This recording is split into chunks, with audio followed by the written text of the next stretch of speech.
الحمد لله والصلاة والسلام على رسول الله وبعد.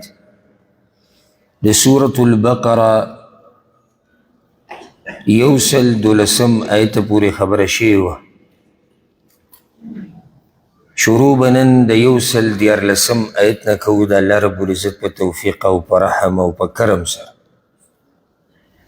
دا خبر خطا استیاده ده چی دلت موضوع اکثر دا چا مبارکی روانو یهود مبارکی دیرش خلاف ورزیانی بد صفات عیبونا دا یهودو بیان شیو.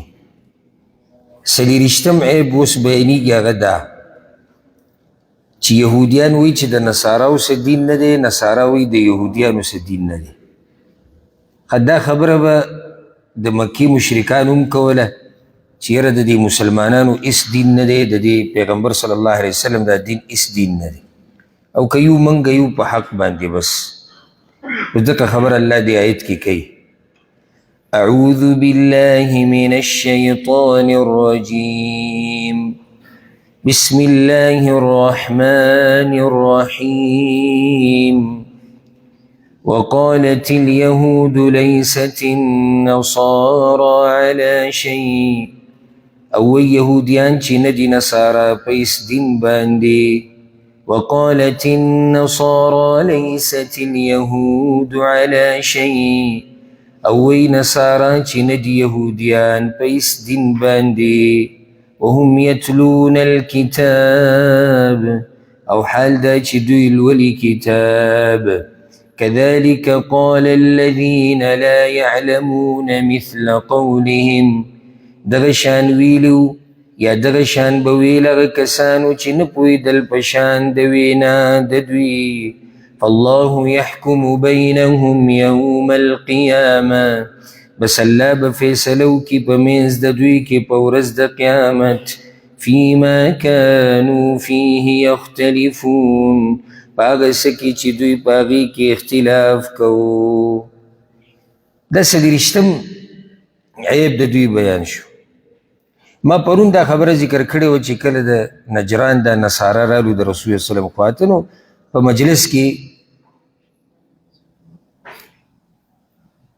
مجلس کی چی دینو دا یهود و نصاراو پا منس کی خبری واوڑی دی.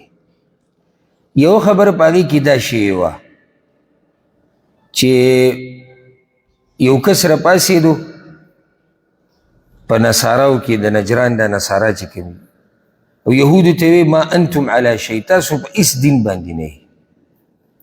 دلتا دا مطلب نہیں چی تاسو پا بالکل پا دین نئی، تاسو پا صحیح دین نئی. دا مطلب نور دین خدا اوس رشتی و تاسو پا اس دین نئی او دا موسیٰ علیہ السلام دا نبوت نا انکارو کو او دا تورات نا منکر شو.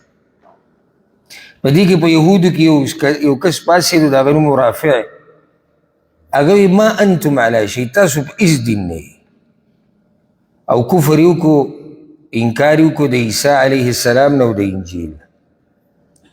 رب العالمین دا ایتون راولی گل وی هر ڈلوی چی دا بل ڈل چی دا پا اس صحیح دین باندی ندا.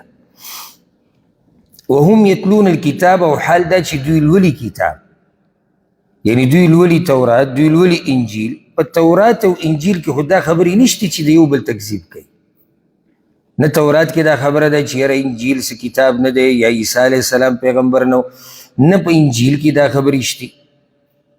نسنگ دوی بیا دا لگیا دی پیو بل بس خبری کئی ورسر دا قانونیات کئی. قانون دا دے ہر امت چی اللہ تا کتاب را لے گلے دے، رسول شریعت را لے گلے دے، نو دا دوی دا کتاب او شریعت قائم دے دا بل پیغام پوری. چی کل بل را گئے نو بیا پاگا ایمان روڑی، پاگا پسی چی بیا بل لاگے پاگا با ایمان روڑی نو دے پا ہر زمانے کی مسلمان گنے لے کی.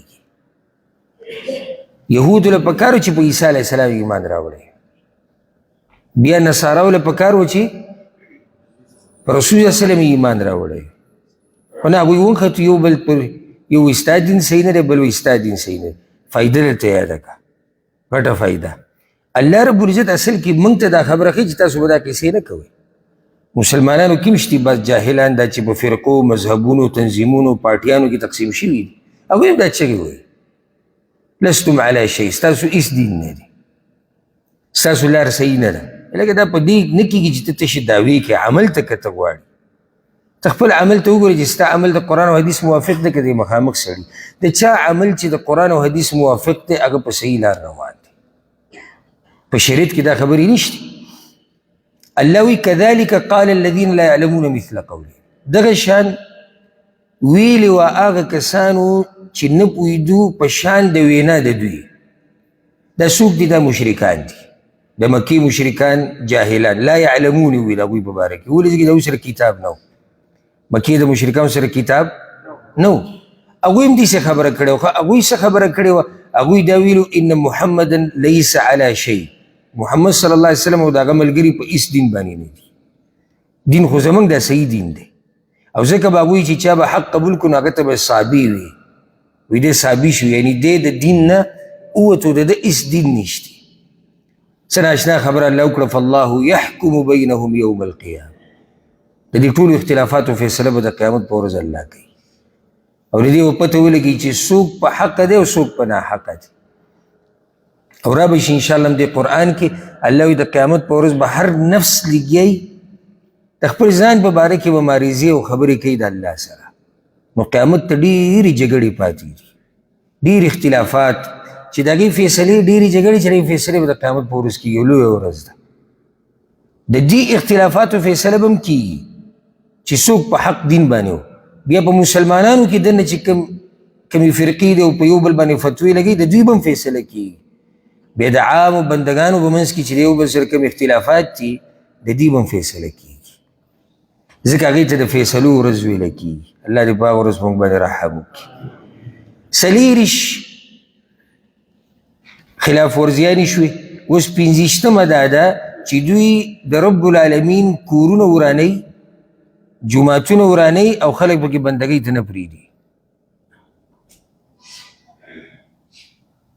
دوی د الله رب العزت کورونه ورانوي، جوماتونه، او نه پرېږدي پکې خلک د الله بندګۍ ته. دا کار یوازې یهودو نه دی کړی، یهودو خو کړی دی، نصاراو هم کړی دی په خپل وخت کې. د یهودیان به بیت المقدس ته نه پرېښودو، په دې بیت المقدس کې به یې دا ګندګیانې ور اچولې چې څوک دې له عبادت ته نه راځي. بیا د مکې مشرکانو هم کړی دی. هغوی چې دی صحابه کرام منع کړي، رسول صلی الله علیه وسلم منع کړی چې ته به مسجد حرام کې عبادت نه کې، ته به دلته نه راځي. لکه سعد بن معاذ رضی الله عنه یو روایت دی، کله چې هغه مکې ته پټ ورننوتو یو پیر، نو ابو جهل ورته ویې لا اراک تطوف بالبیت آمنه وقد اویتم الصبا. ته څنګه داسې په آرام لګیې او طوافونه کوې او تاسو هغه صحابي له ځای ورکړی دی. رسول صلی الله علیه وسلم ورته یادو او د هغه ملګري، نو بیا یې منع کړو. هغه د حدیبیې په کال هم دا شی وه، موږ سیرت کې تفصیلي واقع ذکر کړی. مسلمانانو ته ووایي چې نه، تاسو به دې کال لا عمره نه کوئ. نو دې آیت کې اوس د دغه خلکو عیب بیانېږي. ورپسې دا یاده که د هغه خلکو عیب چې کوم د الله جوماتونه ورانوي او د عباداتو نه خلک منع کوي، په مقابل کې د هغه خلکو شان بیان شوی دی په قرآن کې. را به شي په سورة توبه کې، انما یعمر مساجد الله من آمن بالله والیوم الاخر. د الله جوماتونه او کورونه چې آبادوي که نه، دا د پخو مؤمنانو کار دی. الله وایي. بیا بله مسله ورسره یاده کوي، د جومات ورانول په دوه قسمه دي. یو معنوي ورانول دي، یو حسي ورانول دي. حسي چې محسوسیږي، سړی ول آبادي را ګزار کړي، دا خو جرم دی. معنوي ورانول چې هغې ته د ډېرو خلکو سوچ نشتی، دا هم د دغې په شان دی چې ته آبادي نه ورانوې خو خلک منع کوې د دې نه چې عبادت به پکې نه کېږي. او دې خبرې ته دې پښتانه متوجه شي. خصوصا بعض غصه شي، دا زمونږ جومات دی، زمونږ د محلې جومات دی. لکه جوماتونه د الله دي، وان المساجد لله، جوماتونه د الله دي. که ته پښتو انکو کوې نو پښتو انکو څوک به جوماتونو باندې نه کوي. جومات چې تا جوړ کو، ځمکه دې ورکړه، محلې والا، قبیلې والا، نسب والا، خاندان والا، دا تاسو الله له ورکړه. سبا لکه ستا د چا سره ورانې راځي نو د جومات د حدودو نه بهر هغه سره خپله مسله حل کوه. هر چې جومات دی نو دا کور د الله دی، دا ته الله له ورکړی، دلته خپلې دشمنیانې نه وباسي. ډېره د یېرې خبره ده صفت د یهودو نصاراو د مکې د مشرکانو وګورئ چې ته دا ووایې چې پلانې به دې جومات ته نه راځي مانځله، ته نه ورانې جومات هغه چې دلته جومات ته راځي څه کوي؟ تجارت کوي، ګناهونه کوي، خو الله یادوي که نه، مونځ کوي، تلاوت کوي، درس اوري، بیان اوري، دعاګانې غواړي، جړاګانې کوي، ته د دې نه منع کوې. دا شته زموږ په دې خلکو کې دا مسله که نه نشته؟ ماسې ووایي دا چې زموږ جومات ته بس نه به راځي. زموږ جومات جوماتونه خو د الله دي.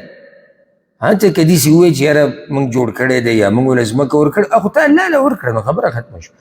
وقف په عربۍ کې څه ته وایي؟ تاسو به دشتي په شریعت کې یو شی د الله دپاره ورکول د همیشه دپاره چې د دې فایده به همیشه مسلمانانو ته د الله دپاره، دې ته وقف وایي. همیشه دپاره ته یو شی الله له ورکړي، ځمکه د الله له ورکړه. اوس څنګه دا خبره کوې چې دا زمونږ او دا د هغوی او دا د الله نه ویرېږي؟ ورسره بله مسله یاده کوي که یو سړی په جومات کې هغه څه کوي چې هغه ناروا دي، د ده منع کول د جومات ورانول نه دي، بلکې دا عبادت د الله دی. لکه جومات ته یو مولوي صاحب راغی براینا او په جومات کې خلکو ته لګیا دی هغه بدعات او خرافات بیانوي چې هغه د شریعت خلاف دي، د خلکو عقیدې خرابوي، د خلکو اعمال خرابوي، د ده منع کول عبادت دی. یو سړی به وایي چې دا خو تا جومات کې یو سړی منع کړو د بندګۍ د الله نه، موږ وایو بندګي د الله هغې ته ویلی کېږي چې قرآن او حدیث کې دی چې کومې قصې بیانوي دا بندګي د الله نه ده. ځکه به سلف صالحینو د صحابه کرام نه واله او بیا دې سره سلسله را روانه ده، سخت به دا خبره بده ګڼله چې یو سړی په جومات کې ناست او خلکو ته صرف قصې بیانوي. هغوی به دا وي چې دې جومات کې به یو ګوټ کې اور ولګي، دا معمولی ده په نسبت د دې چې یو قصه ګو پکې ناست او خلکو ته صرف قصې بیانوي. ورسېدی په دې باندې که نه؟ بیا د جومات آبادول هم په دوه قسمه دي. دا خبرې زه خلاصه ذکر کوم او همیشه ګوره هر درس کې صرف د قرآن کریم درس نه، هر کتاب درسي، د حدیثو درسي، عقیدې په اوله کې ډېرې خبرې بیانېږي په دې مقصد چې را روان درس یا را روان بیانونه نشستونه موږ ته اسان شي، بلکې به دا خبرې بیا نه کېږي. آبادول د جومات هم په دوه قسمه دي. حسي آبادول چې ته ورشې ته پکې ځای ورکړې، ته مال ولګې، ته پکې پخپله کار وکړې، د دوی خو لوی فضیلت راغلی دی چې رب العالمین وایي دا مؤمنان دي. حدیث کې رسول صلی الله علیه وسلم وایي چې الله به دوی له په جنت کې ځای ورکوي، کور به ورکوي. او دویم آبادول دي معنوي. معنوي آبادول دا دي چې ته پکې منځونه کوې، ته پکې تلاوتونه کوې، ته پکې درسونه کوې، ته پکې رکوع سجدې کوې، دا هم د جومات آبادول دي. دا نه چې مزیدار آبادي دي ودرولې ده او ښه نقشې دي پکې جوړې کړي دي او منزله څوک نه راځي او جومات خالی پروت دی او په اول صف کې دو سپین ږیرې ولاړي. نه راشه آباد یې که په عبادت سره، که ډېرې ته په جومات کې نقشې جوړې کړې او عیسیان پکې ولګې او قیمتي قالینونه پکې واچې، د دې نه غوره دا دا صحیح د عبادت دی، د دې نه غوره دا وه چې دا په عباداتو سره آباد شوی وی. خیر دی که په دې آبادۍ خرچه لږه کمه شوی وی. آبادول دغه آبادول هم پکار دی، یوازې د بلې آبادۍ ته سوچ نه دی پکار، دیوال ته او ستنې ته او بجلۍ ته، دا هم آبادول دي، خو د بل طرف نه هم غافله کېږئ به نه. اوس الله رب العزت د دغه خلکو خبره کوي کوم چې د الله د کورونو نه خلک منع کوي. او ما دا ووي چې دا کار یهودو هم کړی دی، نصاراو هم کړی دی او د مکې مشرکانو هم کړی دی او هغه مسلمانان دي هم د الله نه ویریږي چې مسلمانان د الله د کورونو نه منع کوي. دا پکې دننه ټول رالو. ومن اظلم او څوک دی لوی ظالم ممن منع مساجد الله دا هغه چا نه چې منع کي جوماتونه د الله ان یذکر فیها اسمه د دې نه چې یاد کړی شي په هغې کې نوم د الله. د دې یو مطلب دا شو چې څوک دی لوی ظالم د هغه چا نه چې جوماتونه بندوي د الله چې نوم پکې د الله یاد نه کړی شي. دا مطلب شو.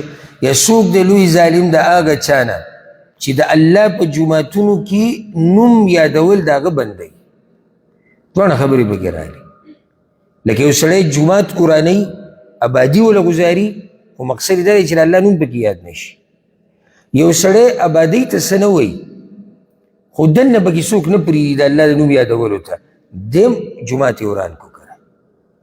وسعى في خرابها او کوشش کوي په ورانولو د هغې کې. هر قسم ورانول پکې دننه رالو، هر قسم ورانول. نو کوشش کوئ چېرته ستاسو د لاسه د الله رب العزت کور وران نه شي.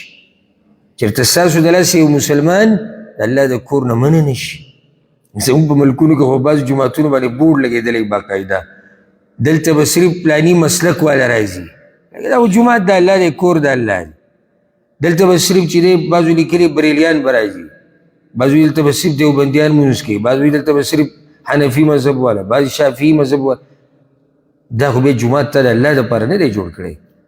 جومات چې دی جوړ کو مطلب اعلان وشو چې دلته به مسلمانان عبادت لرازي، مسلمان به عبادت لرازي. که ځان ته حنفي وي، که شافعي وي، که سلفي وي، که ځان ته دیوبندی وي، که ځان ته پنجپیری وي، که ځان ته هر څوک وي چې مسلمان د مسلمانۍ دعوه کوي عبادت لرازي راځه. دلته نورې جاخې جوړوي، ما تاسو ته ووایي که نه چې د دین خلاف ورزیانې کي هغه ته بندولی شي د دین دا خلاف ورزیان. اولئک ما کان لهم دغه کسان نه دي مناسب دوی لره ان یدخلوها چې ورننوځي دغه جوماتونو ته الا خائفین مگر یریدونکي. مناسب دا ده. د دې څه مطلب دی؟ او بیا درته وایم صرف په ترجمه سړی نه پوهېږي.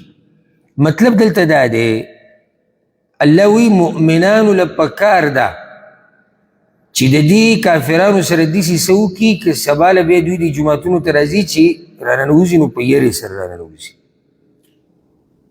نو دې کې مؤمنان راتیزول دي په جهاد باندې. دویم تفسیر د دې دا دی وی الله خبر ورکوي چې پکار خو دا ده چې دوی د جوماتونو ته راننوځي په یرې سره راننوځي، او په یرې سره به هله راننوځي چې کله زور او طاقت ته چایي د مسلمانانو. نو الله خبر ورکوي چې داسې به کېږي او داسې وشوه. مکه فتح شوه که نه، اول به ګوره مشرکانو مسلمانان نه پرېښودو، بیا داسې وخت راغی چې کله به مشرکان یا کافران سوچ به یې کو د مسجد حرام، نو یره به یې په زړه کې راتله او بیا نور هم الله مؤمنانو له عزت ورکړو. د هغه وخت نه سلسله روانه شي. لهم فی الدنیا خزي د دوی دپاره په دنیا کې شرمندګي ده، ولهم فی الآخرة عذاب عظیم او دوی لره په آخرت کې عذاب لوی دی. ولله المشرق والمغرب او خاص الله لره مشرق او مغرب دی. فأينما تولوا فثم وجه الله نو کم طرف ته چې مخونه اړوئ تاسو نو هملته مخ د الله دی. ان الله واسع علیم یقینا الله پراخه فضل واله پوهه دی. دا مسله ورې دلته بیانوي. مفسرینو دلته ډېرې خبرې کړي دي. یوه دا وایي د دې شان نزول دا دی چې صحابه کرام وی په صحیح حدیث کې راځي موږ د رسول الله سلام سره په یو سفر باندې وتي یو د شپې توره تیاره وه او وریځ هم وه. د مانځه ټیم شو، کوشش هغوی وکړو چې اتجاه د قبلې معلومه کړي او اجتهاد یې وکړو، مونځ یې وکړو. وایي چې سحر شو نو هغوی ته پته ولګېده چې هغوی دا مونځ قبلې ته نه و کړی. رالو په رسول سلم پسې یا رسول الله صلینا لیلتنا هذه الى غیر القبله، مونږ قبلې ته مونځ ونه کړو. رب العالمین دا آیت راولېږو. رسول سلم ورته مدد صلاتکم ستاسو مونځ شوی دی.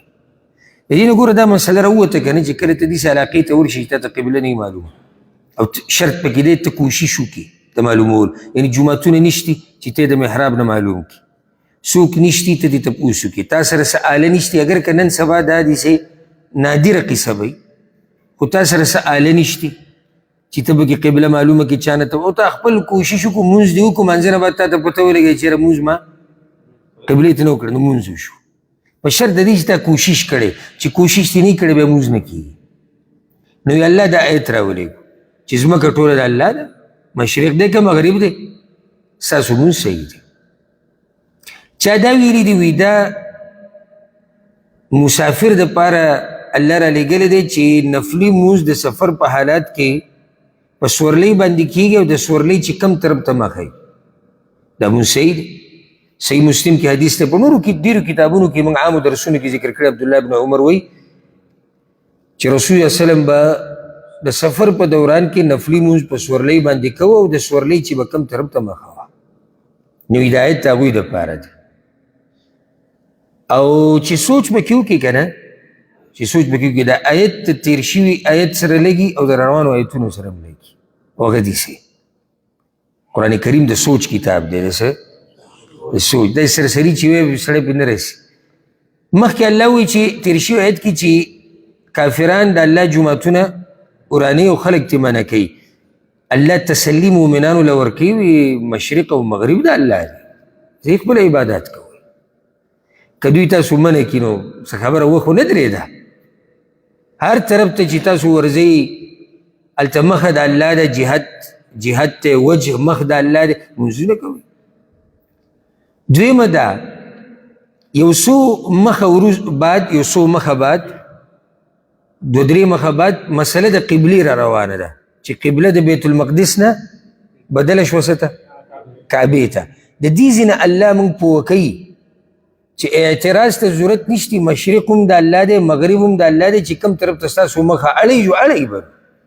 هر څه د هغه دی ملکیت د هغه دی داسې خو نه دی چې بیت المقدس ته چې کومه مخه د دغه طرف د الله دی او دغې ته مخ د الله دی او نورو طرفونو ته نشته نه نه مشرق هم د الله دی مغرب هم د الله دی جنوب هم د الله دی شمال هم د الله دی چې کوم طرف ته هغه زموږ مخه اړی موږ خو بندګان د هغه یو موږ به مخه اړو پوه نه شوي نو دا تمهید دی تمهید یعنی د اول نه اوس ورو تا د قبلې د مسلې سره عادت کوي پرون موږ یو څو آیت ذکر کړی چې هلته ته عادت کوي نو ځکه یې دلته دا خبره وکړه ها الله رب العزت وایي چې مشرق هم د الله دی مغرب هم د الله دی فاینما تولوا فثم وجه الله هلته مخ د الله دی د دې دوه مطلبه دي یا خدا د صفاتو نه کېدی شي د الله صفات یعنې هلته مخ د الله دی نو د الله رب العزت حقیقي مخ ته څنګه چې د هغه د شان سره ښایي موږ ته یې ویلي چې مخ شتي بس موږ په ایمان دی چې مخ شتي کیفیت یې موږ ته نه دی معلوم خو زموږ په ایمان دی او کیفیت الله ته معلوم دی او داسې مخ ته د الله لکه څنګه چې د هغه د شان سره ښایي دا خبره قرآن کې هم ځای په ځای ده حدیثونو کې هم ځای په ځای نو څه مطلب شوی دی معنی دا چې ته کوم طرف ته مخکې تا ته مخه د الله ده هلته مخ د الله دی تا ته مخ د الله یعنې ته د الله نه پټېدی نه شي رب العالمین ته هر ځای کې یینې ځکه چې تا ته مخامخ دی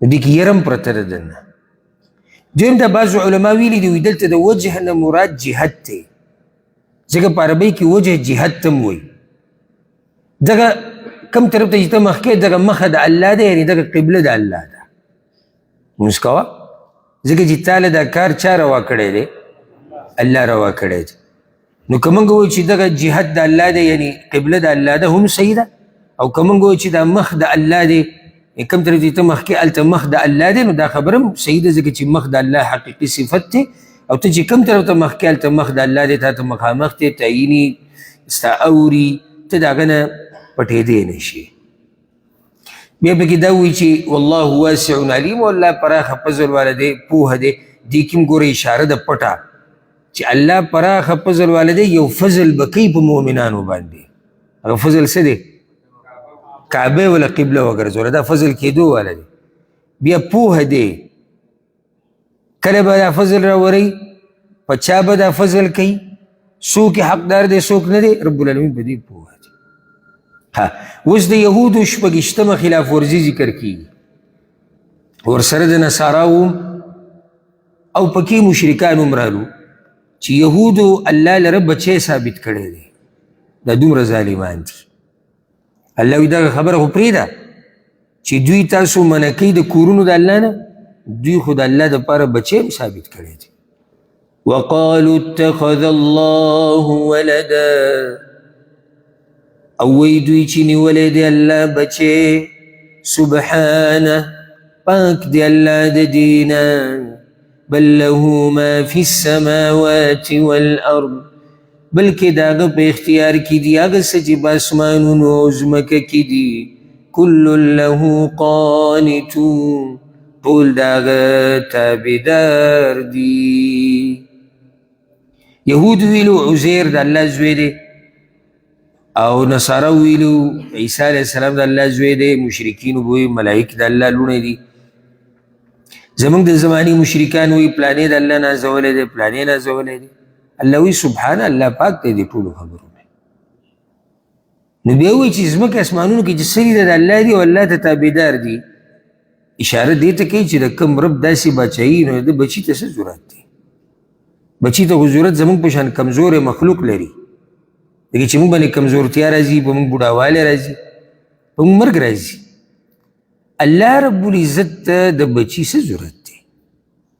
او دا خبره به انشاءالله ځای په ځای په قرآن کې ذکر کیږي د دوی د عیب د مشرکانو کافرانو او په غیرت. حدیث کې راځي په صحیح بخاري کې د عبدالله بن عباس رضی الله عنهما وی رسول الله صلی الله علیه وسلم وی الله وی د آدم بچی ما دروغجن کوي او نه وله پکار چې ما دروغجن کړي. وشتمني ولم یکن له ذلک او د آدم بچی په ما پسې سپکې سپورې وی او نه وه پکار هغله چې ویلی دی. وی دروغجن کوي ما دیسې د الله وی او وی دروغجن کوي ما دیسې وی چې الله به بیا ما نه راپاسې او زه یم چې زه به دی راپاسوم نو ما دروغجن کوي. بدې ردې راپسې دیسې وی فقوله ان لي ولدا وی چې د الله دپاره بچی دی. الله وی زه خو د دې نه پاک یم نه زما بچی شتي نه زما ښځه شتي. الله اکبر. په بل حدیث کې هم دقه شان خبره راغلی ده. یو حدیث مې ذهن ته راغی صحیح بخاري صحیح مسلم کې ده موږ بیان کړی هم دی. ابو موسی اشعري رضی الله عنه رسول الله وسلم وی د رب العالمین د صبر په شان صبر د چا نشته. چې یو سړی واوري چې څوک هغه له اذیت ورکوي او دی دې پې صبر وکړي نو دومره صبر څوک نشي کولی لکه څومره چې الله کړی دی. څنګه؟ وانهم یجعلون له ولدا دا مخلوق د الله دپاره باز پکې لګوي د الله دپاره بچی ثابتوي نو دا خو الله پسې بدې ردي ویل دي. الله ته د عیب نسبت دی والعیاذ بالله. او وی الله هغوی له رزق ورکوي او روغ صحت یې ونه ورکړی.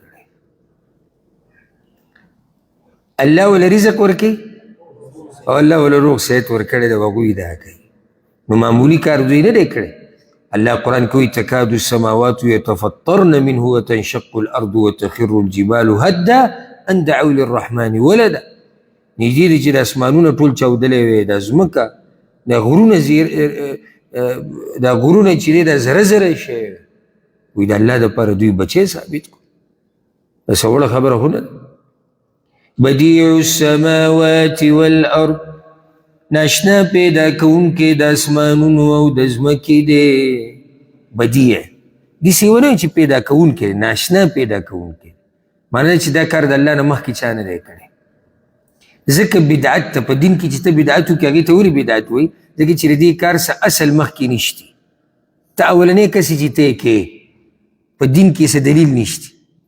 الله هغه ذات ته چې ځمکې او اسمانونه اول پیر پیدا کړي دي هغه ته د بچي څه ضرورت دی.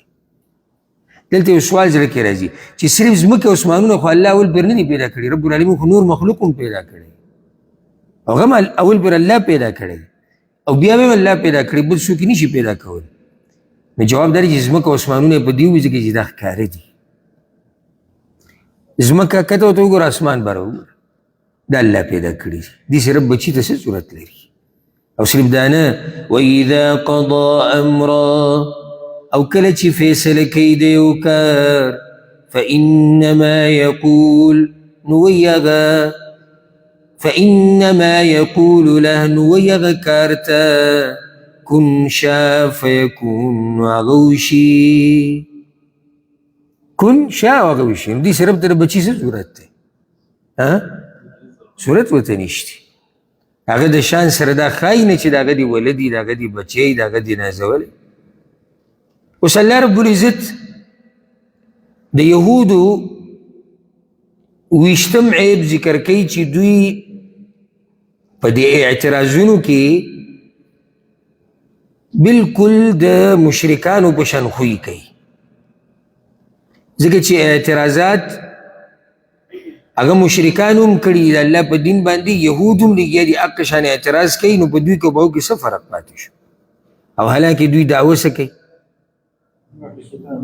موږ اهل کتاب موږ په صحیح دین یو نو تاسو سره چې کتاب دی الله تاسو څه پیدا واغسته تاسو کې او د مکې مشرکانو کې څه فرق پاتې نه شو وقال الذين لا يعلمون او هغه کسان چې نه پوهېږي دا خبره چا کړې ده څوک دي مکې مشرکان لولا يكلمنا الله ولي خبرې نه کوي موږ سره الله او تأتينا آیه یا ولې نه راځي موږ ته یوه معجزه دا د مکې مشرکانو ځای په ځای رسول وسلم ته دا خبره کړې دي څه نه چې یو ځای کې ورته کړې ده او را به شي قرآن کې هم را خبره راشي زه به درته وایم چې هغه دا خبره وی الله موږ سره ولې خبرې نه کوي مکې مشرکانو به وی الله دې په خپله راشي موږ ته دې ووایي چې ته رښتینی پیغمبر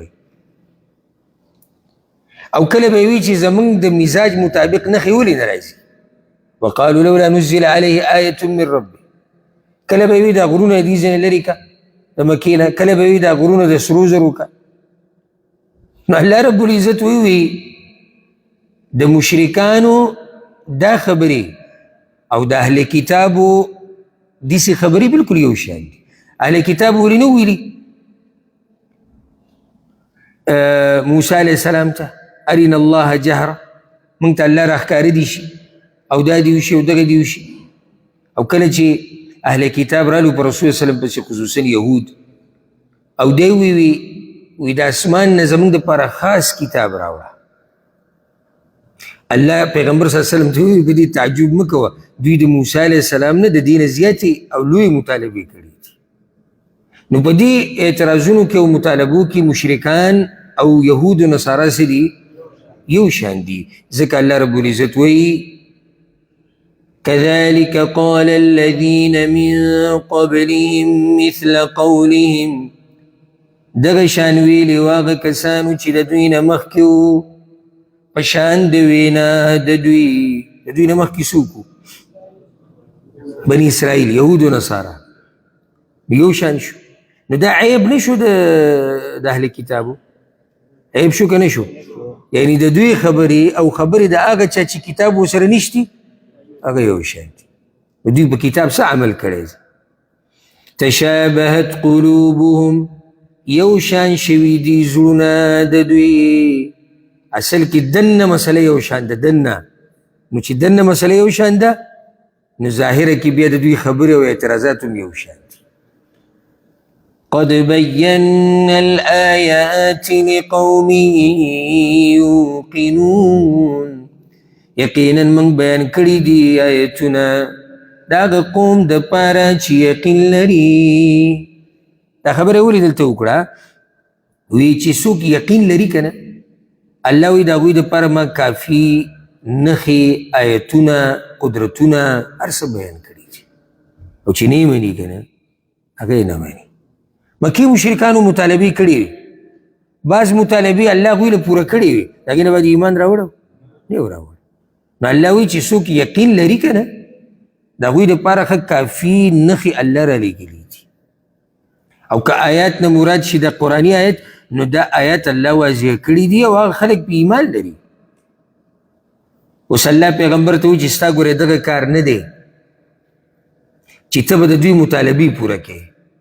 دا خو نه ختمېدونکې مطالبې دي، سهار له یوه خبره کوي، د شپې یوه بله خبره کوي، چې ته به صرف ناستې او دغه مطالبې به پوره کوې.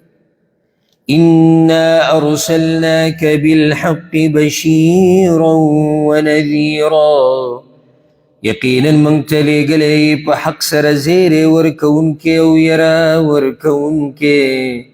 ولا تسأل عن أصحاب الجحیم، او تپوس به نه کېږي تا نه په باره د جهنمیانو کې.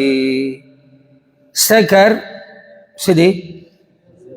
زیری ورکول، یره ورکول. نور الله تا نه دا تپوس نه کوي چې ولې پلانی جهنم ته لاړ. دغه حساب کتاب د الله کار دی. فإنما عليك البلاغ وعلينا الحساب. سورة الرعد کې به راشي. ستا کار رسول دی، زمونږ کار الله وي حساب کتاب. الله چې کوم دا صفات ذکر کړو که نه، بشیر او نذیر، هم دقه صفات د رسول وسلم په تورات کې موجود. نو په منځ کې الله یهودو لم یو ټک ورکوي چې د دې پیغمبر دغه صفات ستاسو کتاب کې مو، خو تاسو یې نه منئ. امام احمد یو روایت راوړی دی د عطا بن یسار نه، هغه وایي زه د عبدالله بن عمرو بن العاص رضی الله عنهما سره ملاو شو. وایي ما ورته وایي چې اخبرني عن صفة رسول الله صلی الله علیه وسلم فی التوراه. په تورات کې چې د رسول وسلم کوم شان او صفات راغلي دا هغه راته بیان کړي. راته وایي چې بیانوم یې کوم صفات چې وایي د رسول وسلم په قرآن کې بیان شوي دي، همدقه وایي په تورات کې دي. په تورات کې دقه دي چې یا ایها النبي انا ارسلناک شاهدا ومبشرا ونذیرا، دقه شان دي. انت عبدي ورسولي، ته یره ورکوونکی، ته زیری ورکوونکی، ته زما بندې، ته زما رسولي. زمونږ د رسول وسلم تذکره ده. او الله پکې دا ویلي چې دا آخرنی پیغمبر به بد اخلاقه نه وي، دی به سخت خویه نه وي، دی به بازارونو کې چغې چغارې نه وي، دی به د بدۍ په مقابله کې چا سره بد نه کوي، مګر دی به معافي کوي خلکو ته. دقه صفات په تورات کې دي او هغه دې قرآن کې دي. ولا تسأل عن أصحاب الجحیم، او تا نه به تپوس نه کېږي په باره د جهنمیانو کې. دې کې یو بل قرت هم د رسول صلی الله علیه وسلم نه نقل دی، ولا تسأل عن أصحاب الجحیم، او تپوس مه کوه په باره د جهنمیانو کې. بس خپل کار کوه او دا مسله موږ ته پرېږده. د هغې نه بعد الله رب العزت د یهودو اتشتم عیب ذکر کوي. اتشتم عیب، او هغه دا دوی کوشش کوي چې مسلمانان د دوی دین ته واوړي، حق دین پرېږدي او واوړي څه ته؟ یهودیت ته یا نصرانیت ته. نو هله به چې دوی راضي شي، ګینې راضي کېږي نه. روان آیت کې دقه مسله بیانېږي. آیت به وو بیا مسلې ذکر کو. ولن ترضى عنك اليهود ولا النصارى، او هیڅ چېرې به راضي نشي ستانه یهودیان او نه نصارا، حتى تتبع ملتهم، تر دې پورې چې ته روان شي د دوی په دین پسې. قل اوایا ان هدى الله هو الهدى، چې هدایت د الله هم هغه اصل هدایت دی. ولئن اتبعت اهواءهم، او که چېرته ته روان شي د دوی په خواهشاتو پسې، بعد الذي جاءك من العلم، وروستو د دې نه چې راغله تا ته پوهه، ما لك من الله من ولي ولا نصير، نه به ستا دپاره د الله د طرف نه څوک بچ کوونکی او نه مددګار. ولن ترضى، رب العالمین تمه ختمه کړې ده زموږ. اے پیغمبر وایي هیڅ چېرې، لن په عربۍ کې معنی هیڅ چېرې تا نه نه راضي کېږي. نو زه څه تاسو ته دا وایم چې دغه اوچت پیغمبر نه نه راضي کېږي، زما استاد نه به راضي شي؟ چېرته هم نه راضي کېږي. حتی تتبع ملته، په یو شرط راضي کېږي چې د دوی په ملت پسې روان شي. ملت هغه شریعت ته ویلی کېږي چې د هغې تابعداري کېږي، په هغې کې عقیدې باره کې خبرې، عباداتو باره کې. نو دوی ملت یهودیت دی که نه، د نصاراو ملت نصرانیت دی.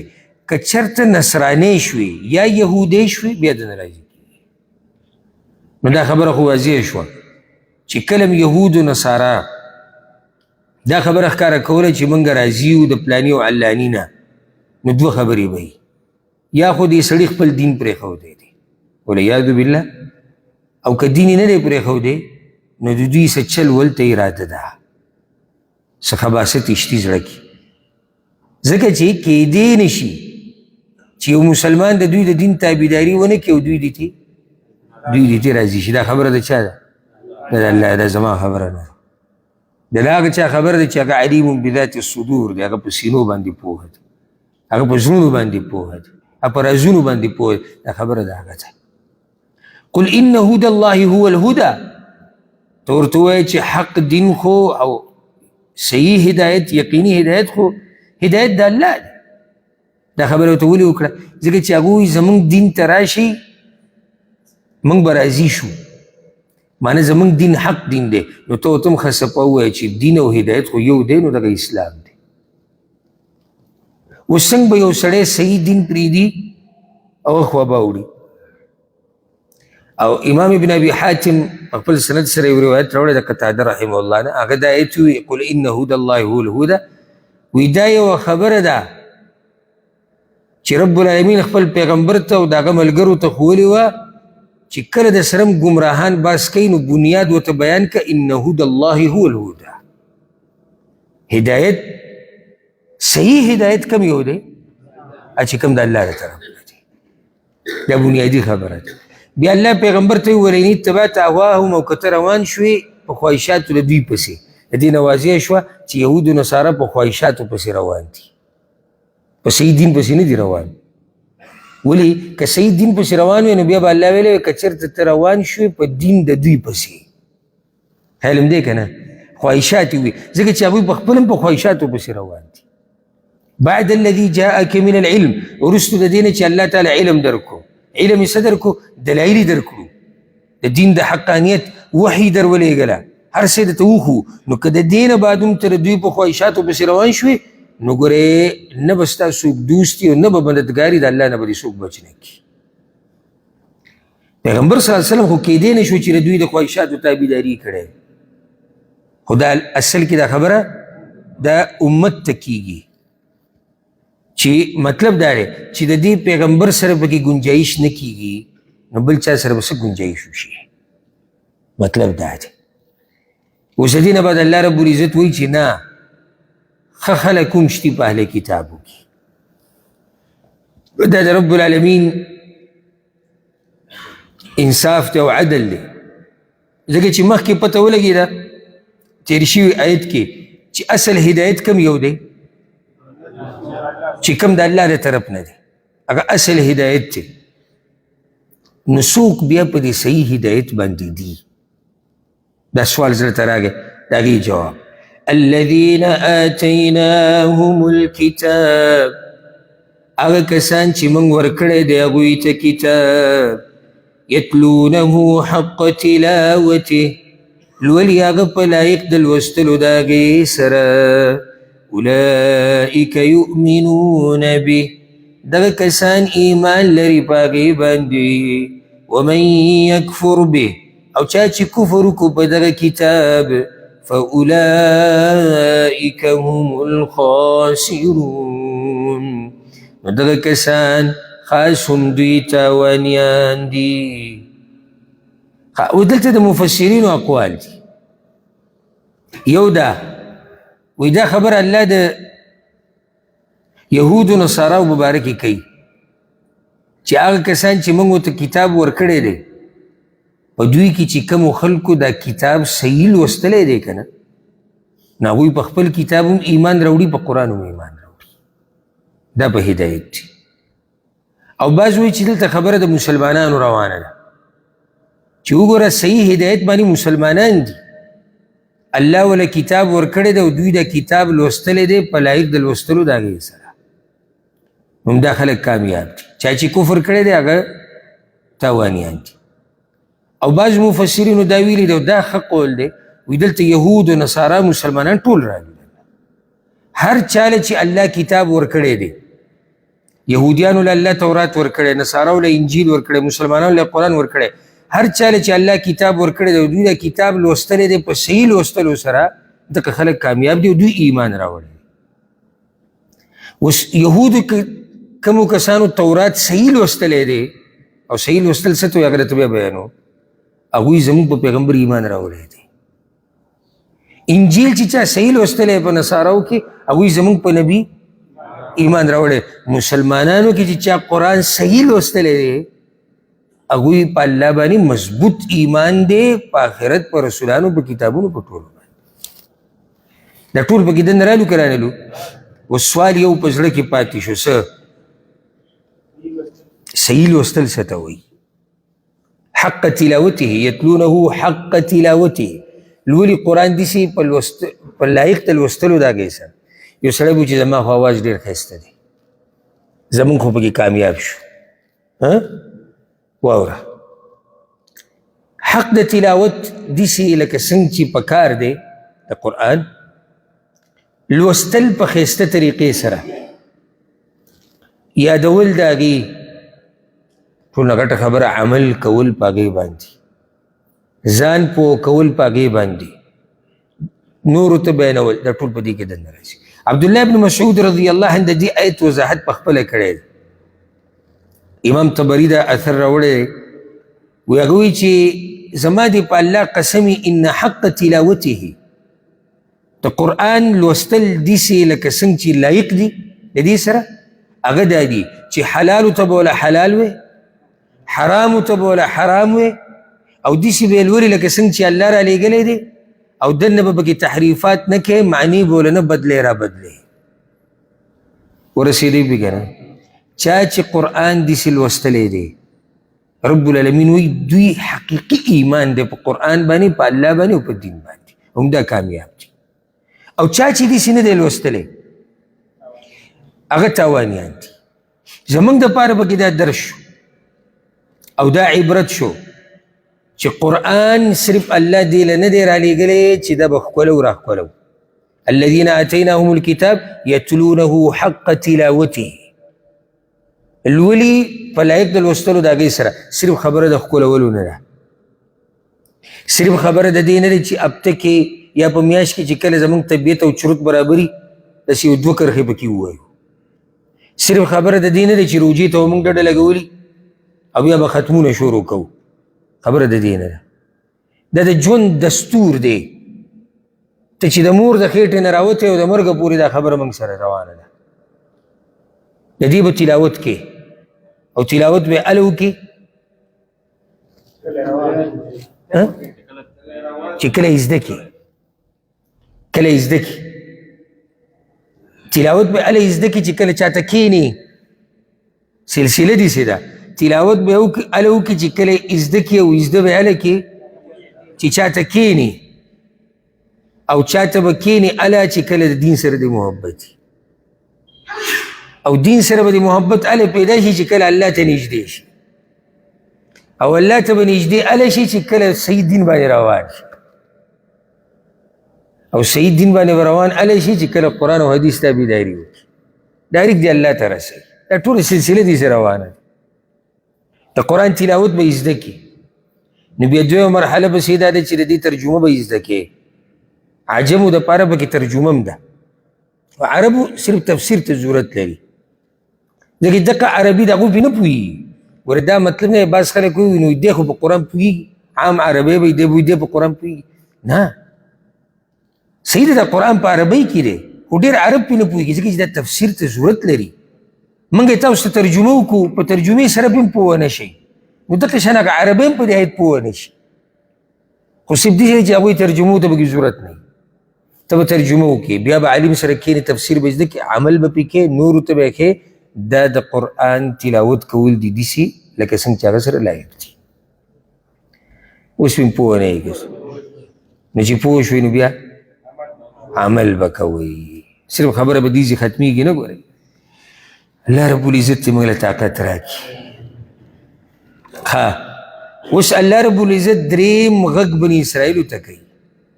ما تاسو ته اوله کې ویلو دوه شوي دي، یا بني اسرائیل یا بني اسرائیل. سوره بقره کې دوه پیرې دا خبره تېره شوې، دا درېیم غږ دی. یا بني اسرائیل، اے بچو د یعقوب علیہ السلام اذکروا نعمتی رایات کئی نعمتنا زما التي انعمت علیکم اغا چی ما احسان کڑے دے پتاسو وانی فضلتکم علی العالمین او یقینا ما تاسو غوره کړی په مخلوقاتو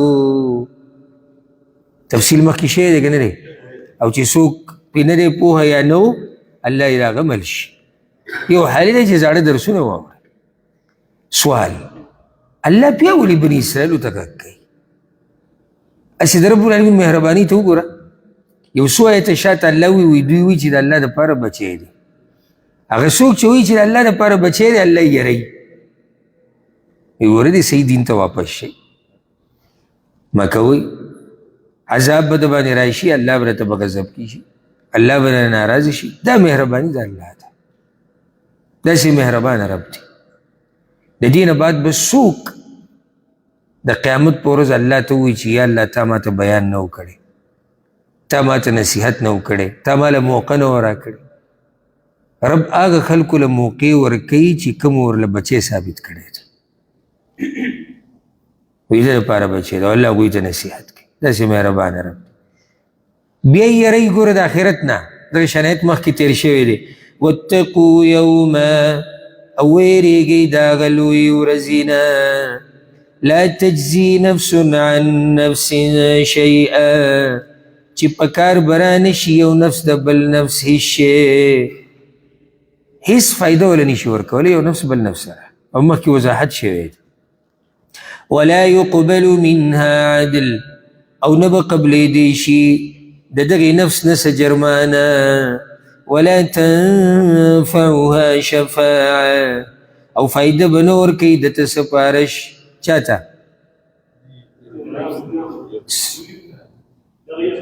ولې موږ تفصیل کوو عام ټکی ورې نه وایي چې ټول پکې راشي نه نه زه یو ټکی غواړم چې سپارش د هغوی دپاره نشته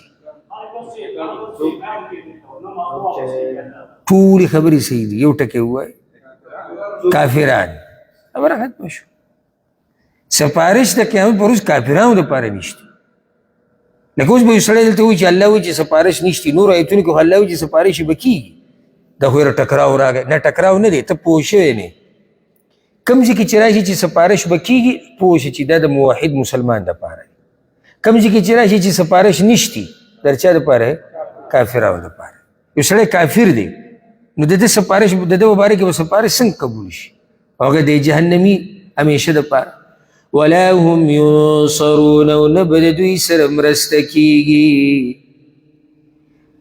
اوس د دې نه بعد بله موضوع شروع کېږي الله اکبر تعلق هم دغه بني اسرائیلو سره دی او د مکې د مشرکانو سره دی خبره د ابراهیم علیه السلام و شروع کېږي ابراهیم علیه السلام نو دا اوس د ابراهیم علیه السلام په دې موضوع کې ګوره درې قسمه خلک هغوی ته هم خبر ورکول دي او مسلمانان پکې هم دي یهود نصارا د مکې مشرکان مسلمانانو ته هم خبر روانه ده اصل کې خو دا قرآن ټول موږ ته نصیحت زموږ دپاره بیانوي یو سړی به و چې د موسی علیه السلام خبرې عفوا د ابراهیم علیه السلام خبرې ته دلته ضرورت څه و دوه وجې دي او نور هم شته خو موږ هغه مشهورې دوه ذکر کوو یوه د ابراهیم علیه السلام بچي په دوه قسمه و بني اسرائیل او بني اسماعیل اسرائیل بني اسرائیل بنو اسرائیل د یهودو نصارا د هغه په بچو کې د ما نسب ذکر کړو یاد دی ته که نه دی یاد ها او یو د ابراهیم علیه السلام زوی دی اسماعیل علیه السلام د هغه په نسب کې عرب دي دا د مکې مشرکان هغوی به سینې ټپولې وی موږ د چا بچي یو ابراهیم علیه السلام یهودو نصاراو به سینې ټپولې وی موږ د ابراهیم علیه السلام بچي یو نو دویمه وجه یې اوس دا ده هر یو ډډه لګولې ده وی زموږ مشر څوک دی ابراهیم علیه السلام دی الله وی لږ خو راشئ که نه دغه مشر خو وی نه چې هغه څنګه و نو بیا به پته ولګي چې ته په لار روان یې که نه یې روان لکه اوس یو سړی په دې مسلمانانو کې لګیا دی زمونږ پلار او زمونږ پلار او هغه ډېر ښه سړی و هغه به د خیر کارونه کول هغه نو موږ درته وایو چې لږ راشه نو ته خو د خپل کردار ته مو ګوره که نه چې ته څنګه یې دا خو موږ منو چې پلار ستا ښه سړی و نیکه دې ښه سړی و بره نسب کې ښه خلک وي خو ته خو اوس ځان ته وګوره که نه ګیره او برې ته ورسه به صفا والي او پنسي او په ځان پسې راکاږي وایي زموږ نیکه چې دی دیوبند نه فارغه و ښه فارغه و ښه سړی و الله دې وبخي خو راشه موږ سره اوس خپله خبره وکړه چې ته څنګه یې نیکه پرېږده اوس خبره شته ابراهیم علیه السلام الله وایي ښه سړی و دې کې شک نشته خو داسې ښه سړی و چې تپوس یې مه کوه خو ته خو دا م واوره چې د ابراهیم علیه السلام څنګه و نو دا ولې بیانوي چې پته تا ته ولګي چې ته څنګه یې ګوره لکه که موږ دا معلومول غواړو چې موږ د رسول وسلم په نقش قدم روان یو که نه نو د هغې دپاره به څه معلومو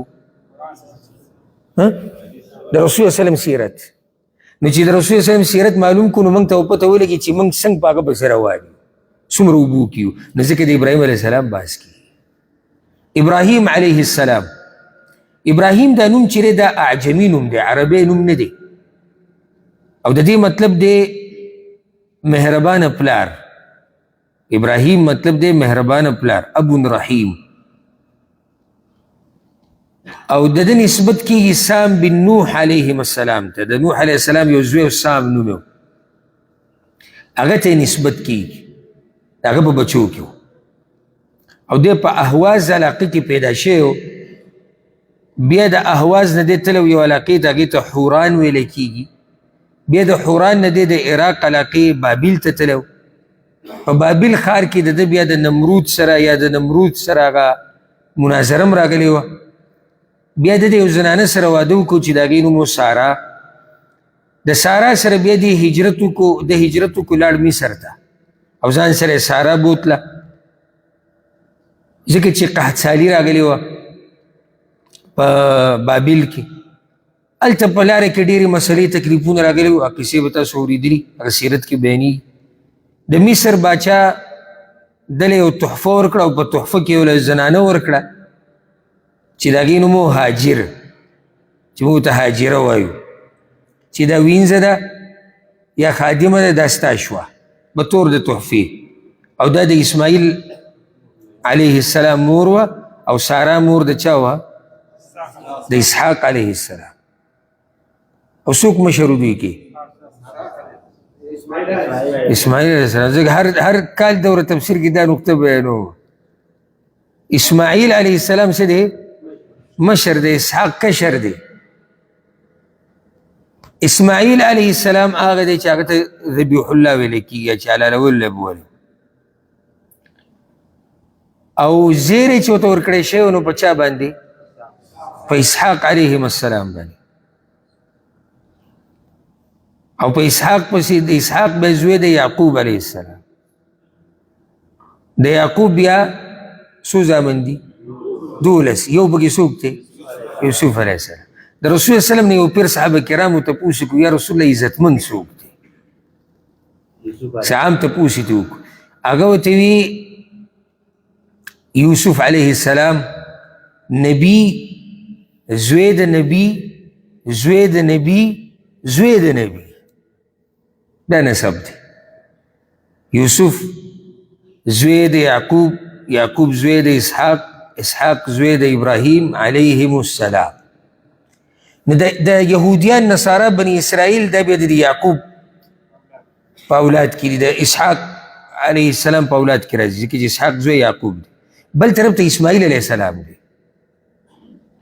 د بني اسرائیلو چې څومره پیغمبران دي دا د یعقوب علیه السلام په نسل کې دي اسحاق علیه السلام په سلسله کې دي اسماعیل علیه السلام په نسب کې صرف یو پیغمبر دی هغه د ټول نه غوره دی او هغه د محمد بن عبدالله صلی الله علیه وسلم هغه په دې نسب کې صرف یو کس دی خو هغه کس هم داسې کس دی چې هغه د ټول نه غوره دی نو دلته عرب دی دلته بني اسرائیل دي ځکه الله دوی باس کوي ها هر یو وایي چې موږ د هغه په لار یو هر یو وایي موږ د هغه په لار یو الله وایي راشه واوره دغه څوک دی وَإِذِ ابْتَلَى إِبْرَاهِيمَ رَبُّهُ بِكَلِمَاتٍ او کله چې امتحان وکړو په ابراهیم علیه السلام باندې رب د هغه په یو څو خبرو سره امتحان وشو په چا باندې ابراهیم علیه السلام اصل کې دا ابتلا نه ده په دې کې دنه معنی د راښکاره کېدو پرته ده معنی د راښکاره کېدو امتحان ته امتحان ولې وي ابتلا ورته ولې وي ځکه چې سړی پکې راښکاره کېږي که دنیوي امتحاني لکه زموږ منځ کې چې کومې خبرې دي کې د سړي طاقت راښکاره کېږي زړورتیا راښکاره کېږي نور داسې خبرې دیني چې کوم دین اړخ ته که موږ دا خبره واړو د ایمان راښکاره کېږي دینداري راښکاره کېږي تقوا راښکاره کېږي صبر راښکاره کېږي پوهه راښکاره کېږي امتحانونه یې دې دپاره بیا دا خبره یاده کوي امتحان یو په نسبت د مخلوق ته یو په نسبت د الله دی موږ امتحان دې ته وایو مخلوق خپل منځ کې چې یو شی موږ ته نه دی معلوم چې هغه موږ ته معلوم شي استاد چې امتحان لري د وړو نه ولي چې دا ماشوم معلوم شي نو دی په دې معلوموي ځکه چې د استاد سره علم نشته پوه پې نه شوی الله چې امتحان راولي الله ته یو خبره معلومه ده خو راښکاره کوي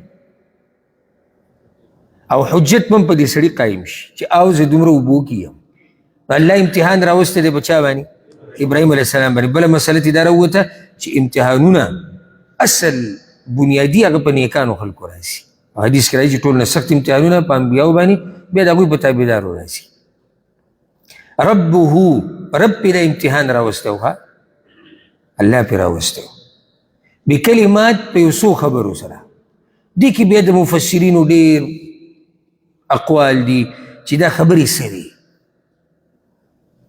چا څه ذکر کړي دي چا څه ذکر کړي دي لنډه ده چې دا ټولې خبرې په دې کې دننه راځي څومره خبرې چې دا مفسرین ذکر کوي که نه هغه ټول په دې کې دننه راځي لکه ور ته د هغه غورځېده امتحانو الله ورته ویلي د خپل بچی حلال که امتحانو د هغه هجرت کول عراق نه د عراق نه بیا شام ته حجاز ته مصر ته دغه شان د نمرود سره د هغه مقابله د خپل قوم سره د هغه مقابله او لنډه دا چې هر هغه څه چې الله ورته ویلو چې دا کوه او هر هغه څه چې الله چې منع کړی چې دا مه کوه دا ټول د هغه دپاره څه دا امتحاناتو بکلمات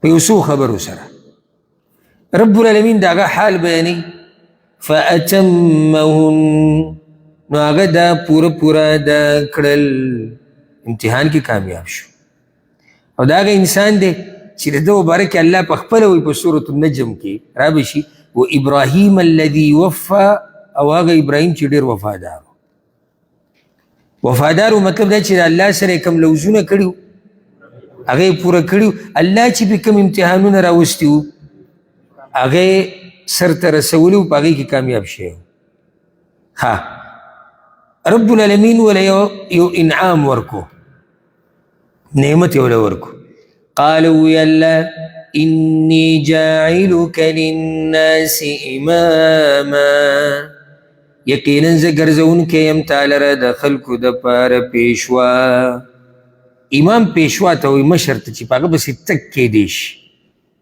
دا ول الله هدیه ورکړه انعام یې ورکړو ولې ځکه چې امتحانونو کې پاس شو نو دوه خبرې یادې کوي امتحانونو کې به صبر کوې نو هله به الله اوچت مقام درکوي امتحانونو کې به صبر کوې نو الله به اوچت مقام درکوي دویمه ده په دین کې مشرتیا هغه وخت پورې سړي ته نه میلاږي چې څو پورې د الله په امتحانونو کې پاس شوی دی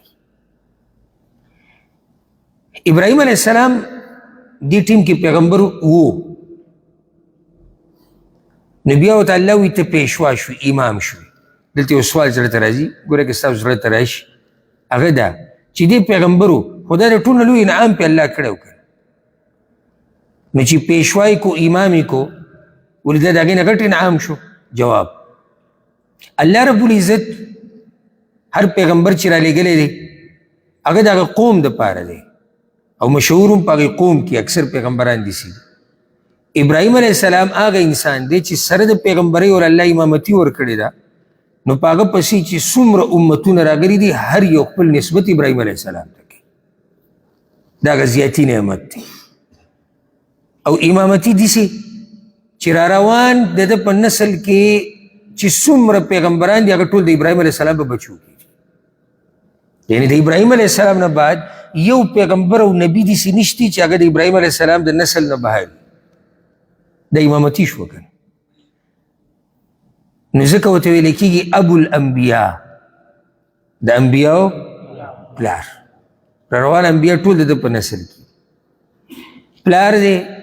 په بچو باندې په کشرانو مینی ارمان یې دا وکړو یا الله زما په بچو کې امامان جوړ کا.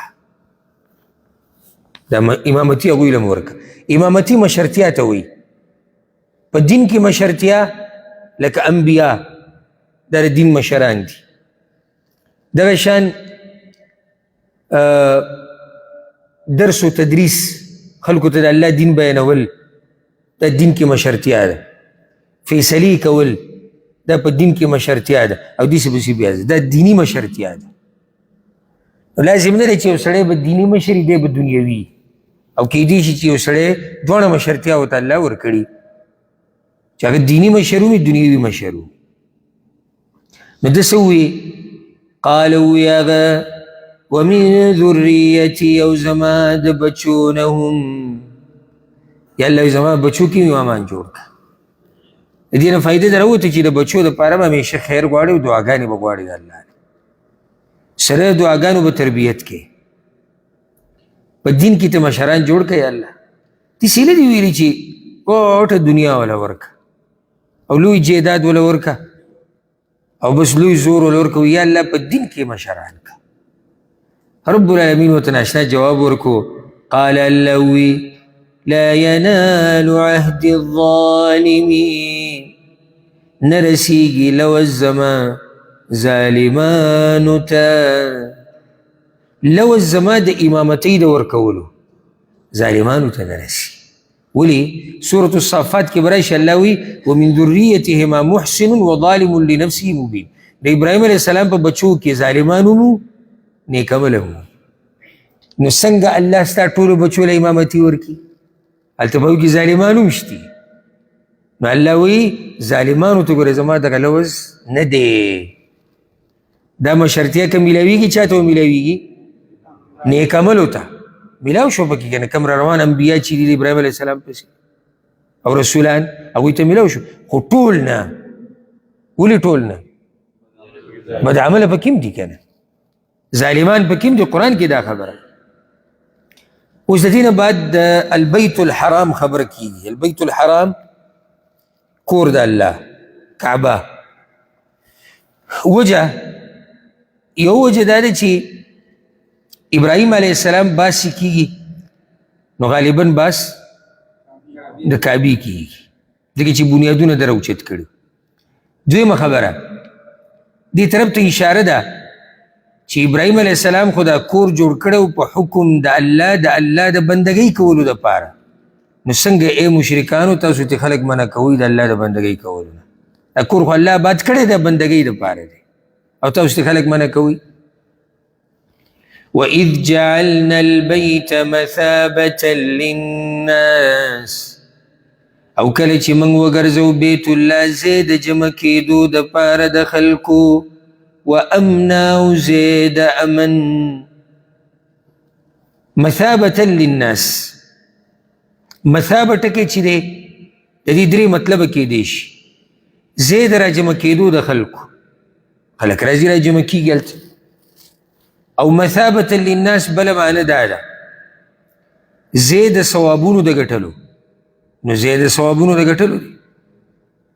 او مثابة للناس یو معنی دا هم د هغه ځای چې خلک ورته بیا بیا راځي. یو پیر سړي زړه کله مړېږي بیا بیا را رواني بیا بیا را رواني. رب العالمین دا ځای داسې برکتي ګرځولی دی. او هر پیر له چې ته ورشي که نه خو دا هغه سړي دپاره دا خبره دی چې هغه دیندار وي. اوس یو سړی بېدینه د الله نه لرې دی، کیدای شي هغه دا محسوس نه کړي. هر پیر له چې ته ورشي نو تا ته به داسې ښکاري لکه ته چې اول پیر راغلی، داسې شوق کي سړی په جذبه کې. وایي زه د ثوابونو د ګټلو سبحان الله، زه کله عمره کې ملګرو ته هم داسې خبره وکړم چې ملګرو سره یم، کله وړو ته هم دا خبره وکړم. زه ورته یم دا ځای الله داسې پیدا کړی دی که نه مثابة للناس د ثوابونو د ګټلو، چې دې حرم کې حرم یادو دې حرم کې سبحان الله بل کار کیږي نه بغیر د عبادت نه.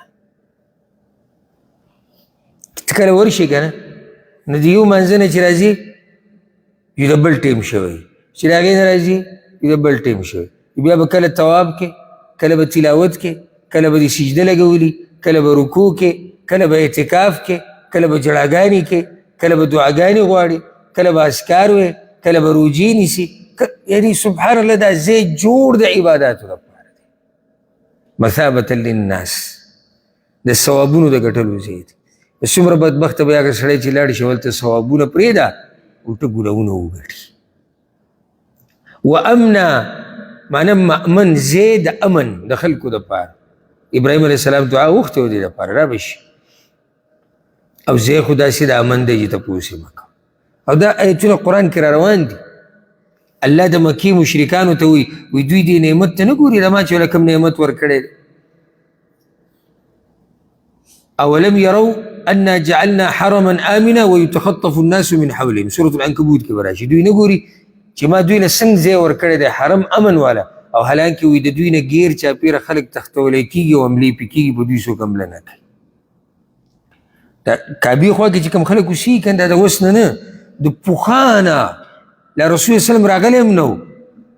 په ټولې دنیا کې به حملې کېدې که نه، او د ټولې دنیا کافرانو به حملې کولې، هم هغه کافرانو به دا وي په دې علاقه به ګورې حمله نه کوئ، دلته د الله کور دی. دا چې الله د هغه وخت نه دي ساتلی دی، اوس دی هم دی الحمدلله، او الله یې د امن برقرار ساتي. او د قیامته پورې کله چې هغه حبشي راشي او کعبه ورانه کړي، بیا د قیامت نښه ده، او الله غوښتلی ده چې داسې وشي. نو راځي امن والا دی. او راځي داسې روایتو کې چې د مشرکانو په زمانه کې خو دشمندار خلک وو، ځکه چې جهالت پکې ډېر و، ګټې ګټې دشمنیانې به وي د قومونو په کلونو کلونو.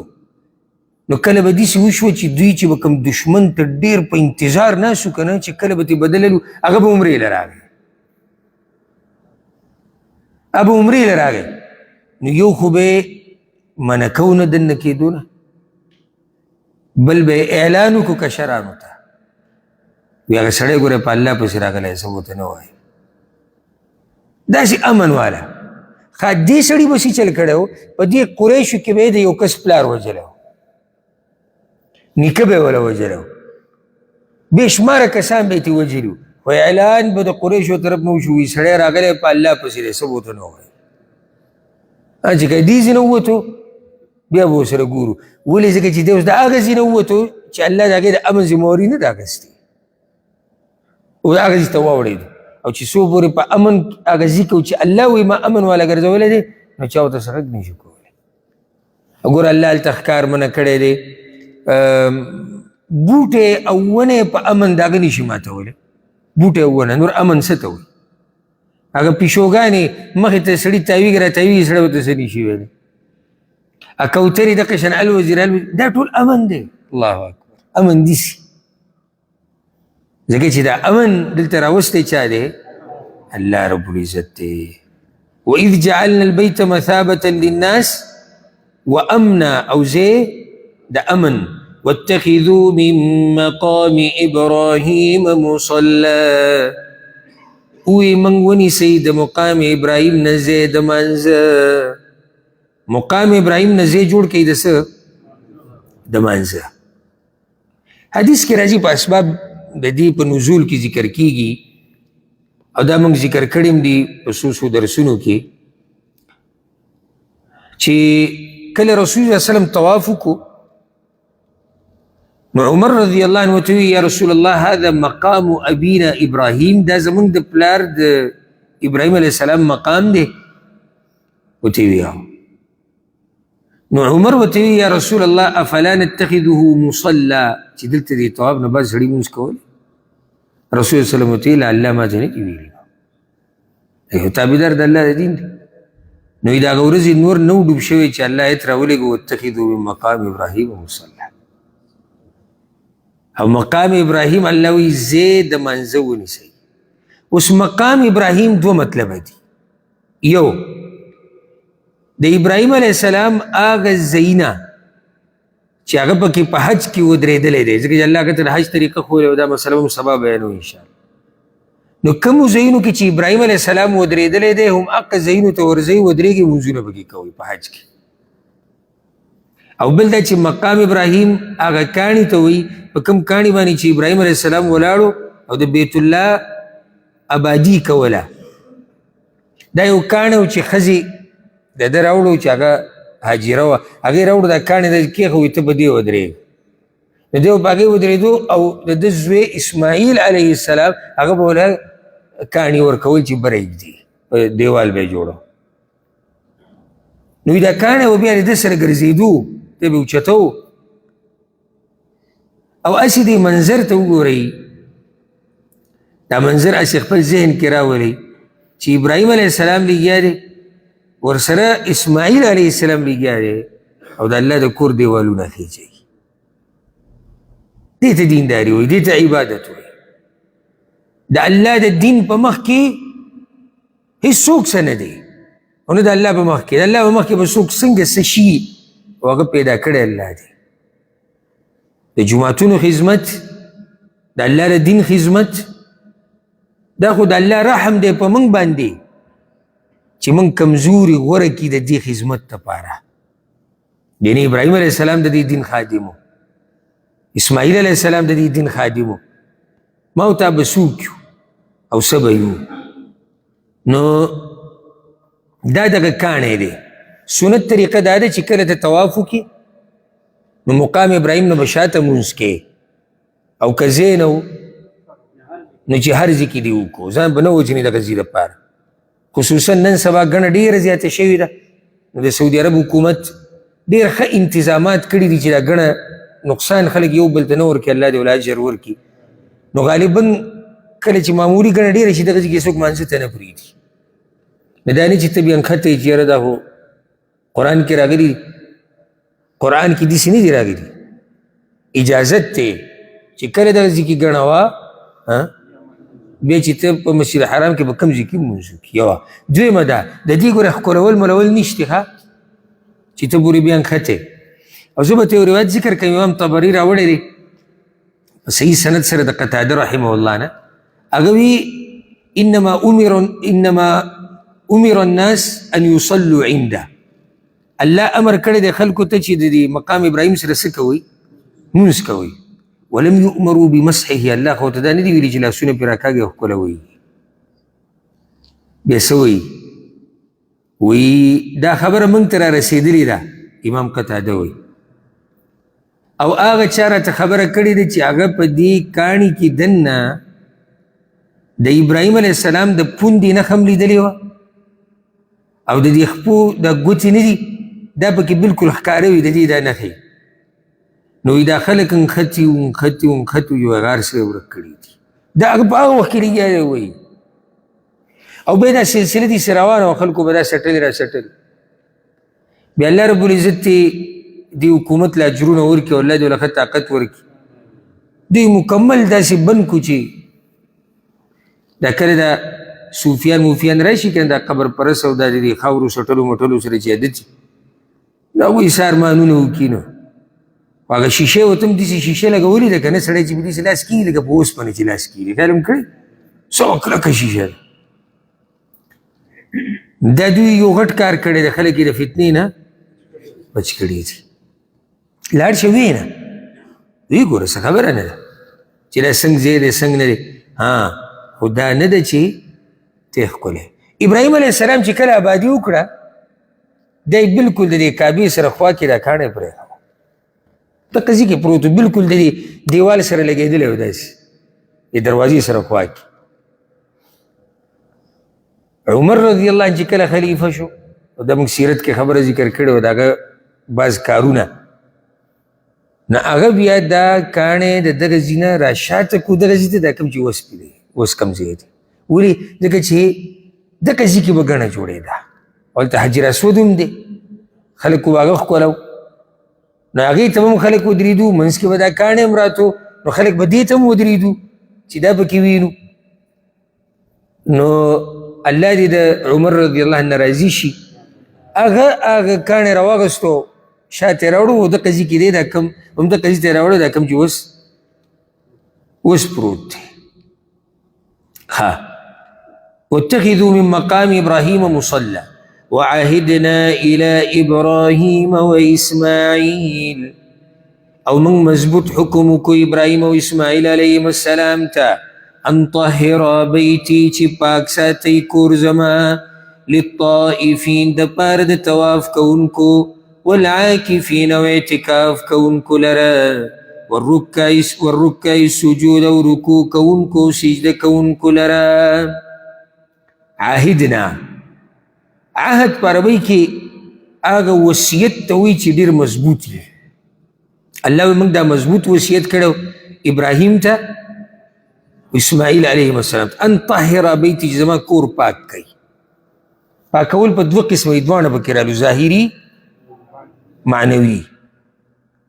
ظاهري پاک کوي یعنی که دې کې څه ګندګي مندګي پرته وي هغه ترې پاک کوي.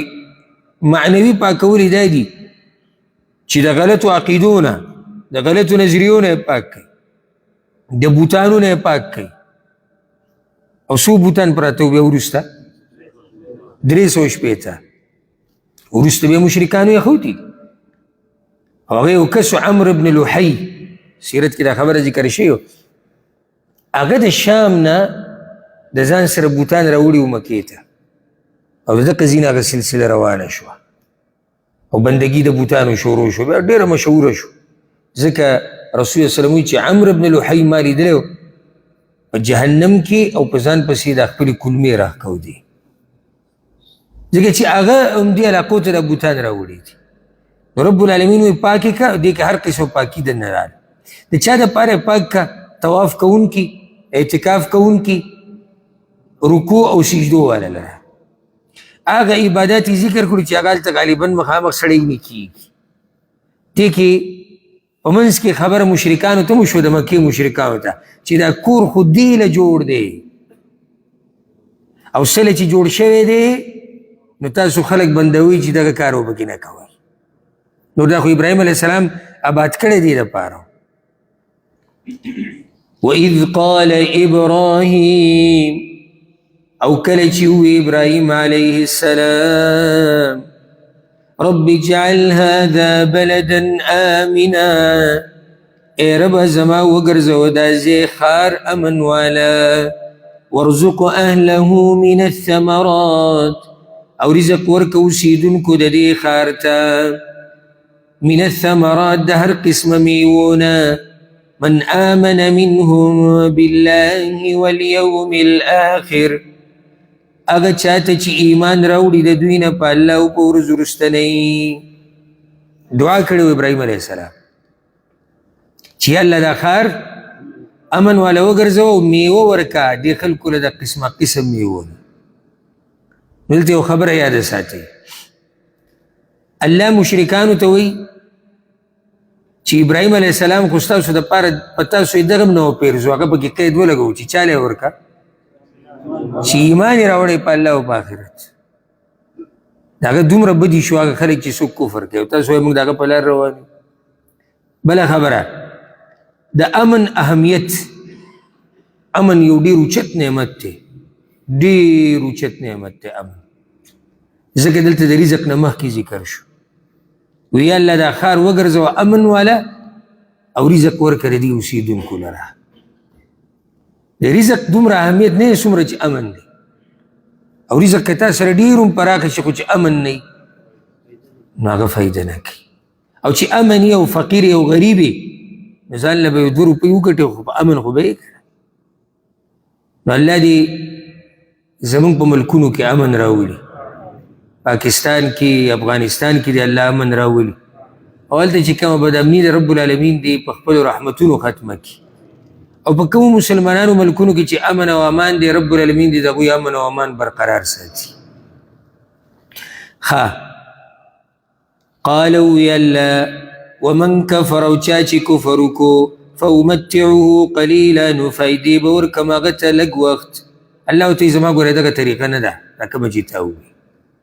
ابراهیم علیه السلام وایي چې رزق صرف چاله ورکه مؤمنانو لره. الله وایي نه کافران به پکې هم برخه اخلي ځکه چې دنیا زیاده امتحان دی. کافران به هم فایدې اخلي خو لږ وخت فایدې به اخلي ځکه چې د مؤمنانو فایدې په آخرت کې هم شتي او هر چې د کافرانو فایدې دي نو هغه په کوم ځای کې دي؟ هغه په دنیا کې دي. یو قسم مې ذهن ته راله چې ویې کړم او که نه. قصه د امام ابن حجر رحمه الله، تاسو بار بار د هغه نوم د علماو د خولو نه اورېدلی، د ډېر غټ عالم تېر شوی دی او دی په یو وخت کې د قاضیانو مشر قاضي و چې چیف جسټس چې ورته ویلی کېږي. ډېر لوی علم الله دې سړي له ورکړی، نو الله وله عهده هم ګټه ورکړې وه، علم یې وله هم ورکړی و، نو ډېر مزیدار به ګرځېدو، داسې مزیداره قیمتي چوغه به وه، خوشبو ښه قیمتي او ښه به یې ځان برابر کړی و او مزه کوي دیندارو خلکو سره. او بیا د ابن حجر سره زه یم چې دا چوغه او دا خوشبو به په هغه باندې ښایسته شي، هغه په هغې نه و ښایسته شي. نو یو یهودی مخې له ورغی، هغه یهودی په مصر کې و او هغه به د دې تیلو کار کوو. نو په بد حالو اسخا کپړې او بین تیم روانو هغه چې مزدوري کول. نو دا امام ابن حجر مخې له ورغی، دی چېرته روان و د قاضیانو مشر او لوی محدث او هغه محدث چې مشرق او مغرب کې مسلمانان یې پېژني. د امام بخاري د کتاب شرح یې چې کړې ده فتح الباري، ته د دې شرح په شان شرح چا نه ده کړې. ورسره میلاو شو وایي یو څه کوي بل څه.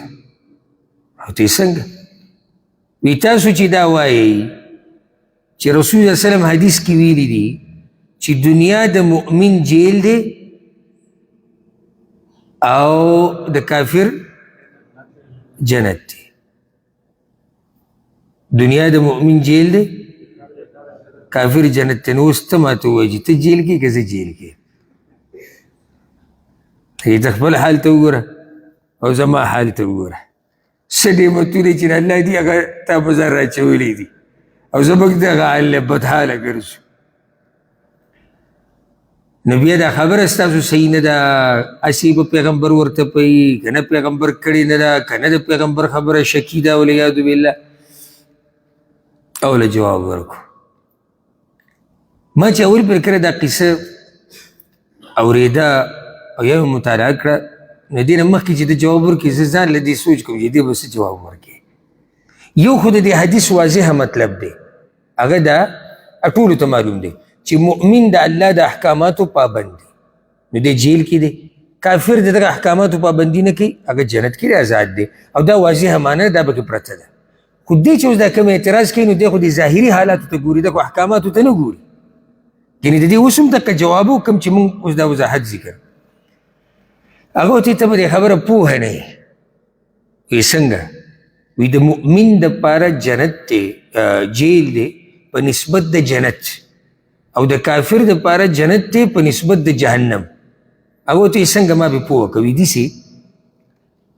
وایي که چېرته د مؤمن د هغه نعمتونو نه خبر شو که نه کوم چې په جنت کې دي، نو که دنیا کې د ډېرې مزې کړي دي خو دی په جیل کې پاتې شوی دی په مقابله د هغه نعمتونو کې.